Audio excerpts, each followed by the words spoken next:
We've all heard that classic speed reading tip, right? Just read the first sentence of every paragraph. That's it. Simple. But does it actually work? Today, we're going to dig into a much smarter way to skim that might just change how you read for good. So let's just get right to it. Is that one sentence, that single first line, really enough? Can you always get the main idea, understand how it connects to everything else, just from that? Well, the short answer is nope. And the long answer? That's what this is all about. Okay, so let's call this what it is, the first sentence fallacy. It's this idea that the first sentence is some kind of perfect standalone summary, but really it's more like a signpost. And if you don't know how to read the signs, well, you're going to get lost. All right, picture this. You're skimming an article and you land on this sentence. That's it. That's the entire first sentence of a new paragraph. So now what? You have zero context. Is this really enough info to just move on? And that's the million-dollar question, isn't it? Do you keep reading this paragraph to see what they're talking about? Do you jump back to the last paragraph to figure out what exactly is wrong? Or do you just shrug and move on? Making that call instantly and correctly is what separates basic skimming from smart skimming.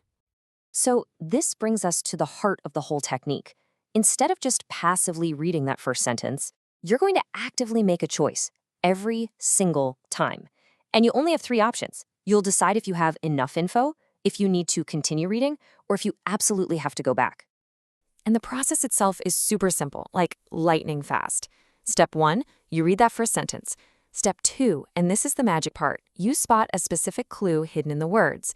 And step 3, based on that clue, you make your decision. Is it enough, continue, or go back? So when is it enough? Well, this is for those sentences that just stand on their own. Think of a sentence like, studies show major differences between female and male friendships. It's a self-contained fact, a complete thought. You get the gist of the paragraph, and you can confidently just move right along. And what about continue? This is your move when that first sentence is basically a big flashing sign that says, hey, the good stuff is coming up right now.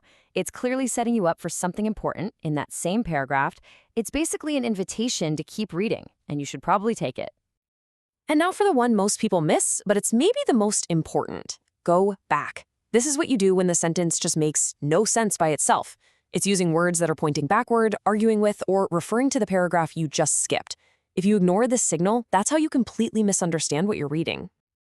Okay, so how do you know which choice to make? This isn't about your gut feeling. The text itself leaves you a trail of breadcrumbs. Let's look at the actual words, the clues that basically shout at you, telling you exactly what to do next. What's so cool about this is how simple the signals really are. You see a contrast word like but or however, that's a huge red flag screaming, go back. Same thing with reference words like that or this, they're pointing to something you just missed. Now, sequencers like first or next are a little trickier. They can mean either continue or go back. We'll get to that. But a question? Oh, that's the easiest signal of all, to continue. So here's the bottom line. This isn't guesswork. You're literally decoding the map the author gave you in real time.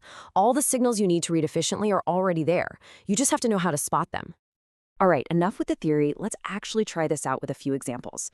I'm going to show you a topic sentence, and you see if you can spot the clue and make the right call. Ready? Okay, here we go. You're skimming and you land on this. But that's only one of the major barriers. What words are jumping out at you? What's your move? Did you see them? You've actually got two giant clues here, the word but and the word that.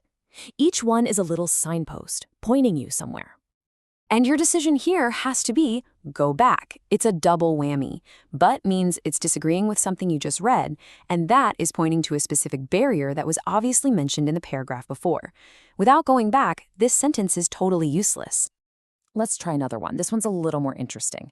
First, this interpretation is supported by many short-term laboratory studies. So what's the signal word? And what does it tell you to do? Right, the main clue here is the word first.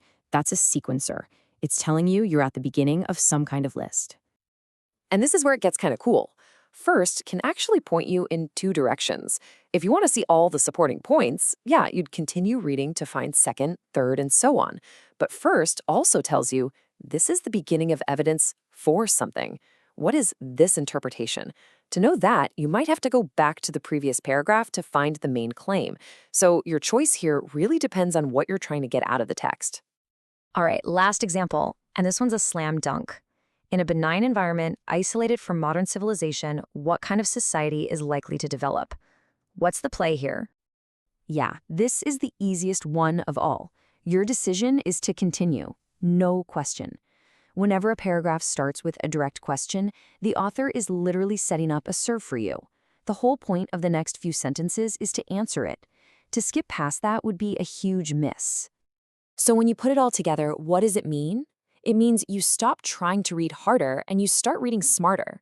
You're not just reading words anymore, you're reading the structure of the argument, and that lets you learn more in way less time. Let's just break it down one last time. First, throw out that old passive first sentence rule. Instead, for every paragraph, you're going to make one of three active decisions: enough, continue, or go back. To make that choice, you look for those signal words, the buts, the that's, the firsts, the questions, and you match your action to that signal. Because this turns skimming into a strategy game, not just a race. So there you have it. You now have this framework for seeing the hidden connections inside a text. You can make these split-second calls to build a way better understanding way faster. The only real question left is, where are you going to use this new superpower first?